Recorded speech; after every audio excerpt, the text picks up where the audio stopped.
semuanya, aku Anissa Pratiwi dengan ujung NIM 76, mahasiswa farmasi angkatan 2025 Universitas Sriwijaya.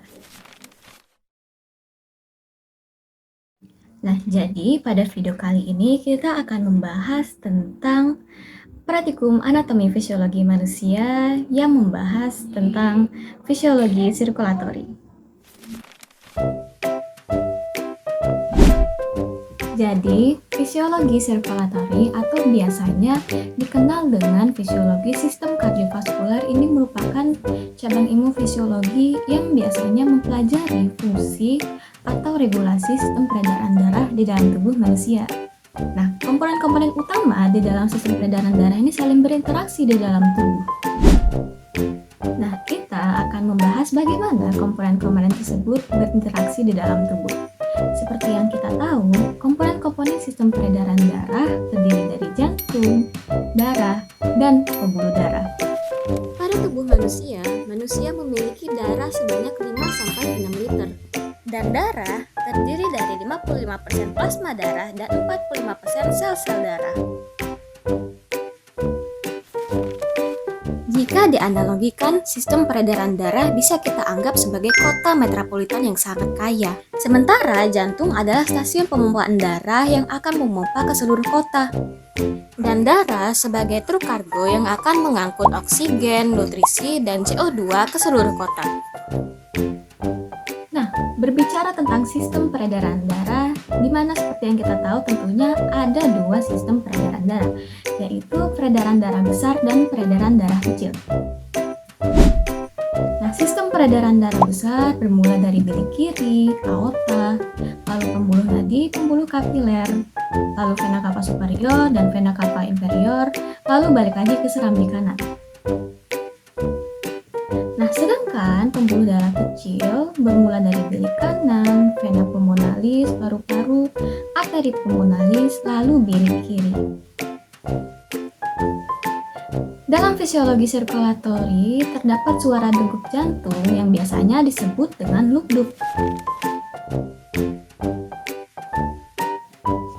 Nah, lugduk adalah suara katup jantung saat darah berpindah dari satu ruang ke ruang lainnya. Nah, biasanya suara loop ini disebabkan oleh penutupan katup anterioventrikular atau yang biasanya kita ketahui sebagai katup mitral dan katup tricuspidalis. Nah, suara loop ini terjadi di fase sistol atau saat jantung berkontraksi. Nah, hal ini menandakan bahwa jantung telah memulai pemompaan darahnya dari ventrikel ke arteri besar.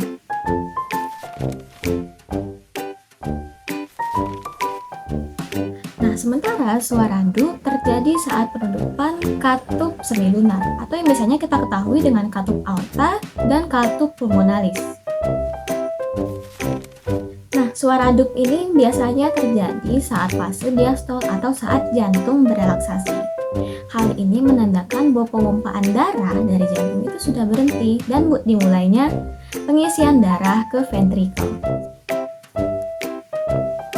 Suara loop pada jantung umumnya lebih rendah atau yang biasa disebut dengan low pitch dan dia biasanya berdurasi lebih panjang. Sementara suara dup sebaliknya, dia biasanya lebih tinggi atau yang bisa kita sebut dengan high pitch dan berdurasi lebih pendek.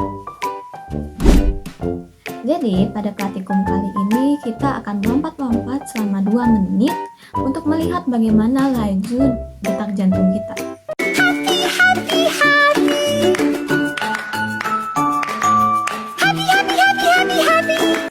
Saat kita melompat-melompat, detak jantung meningkat karena tubuh memerlukan oksigen dan nutrisi lebih untuk menyesuaikan aktivitas berat seperti melompat-melompat.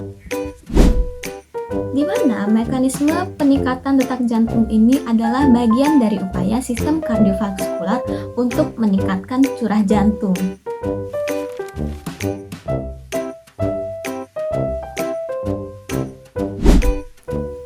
Nah, kenapa saat kita baring lama lalu tiba-tiba kita berdiri tegak kita akan merasakan pusing? Itu karena darah turun karena adanya gravitasi dan naik karena adanya denyut jantung. Oke, semuanya, mungkin segitu aja penjelasan dari aku. Semoga penjelasan ini bermanfaat untuk kalian semua. Aku Anissa Pratiwi, izin undur diri. Terima kasih semuanya.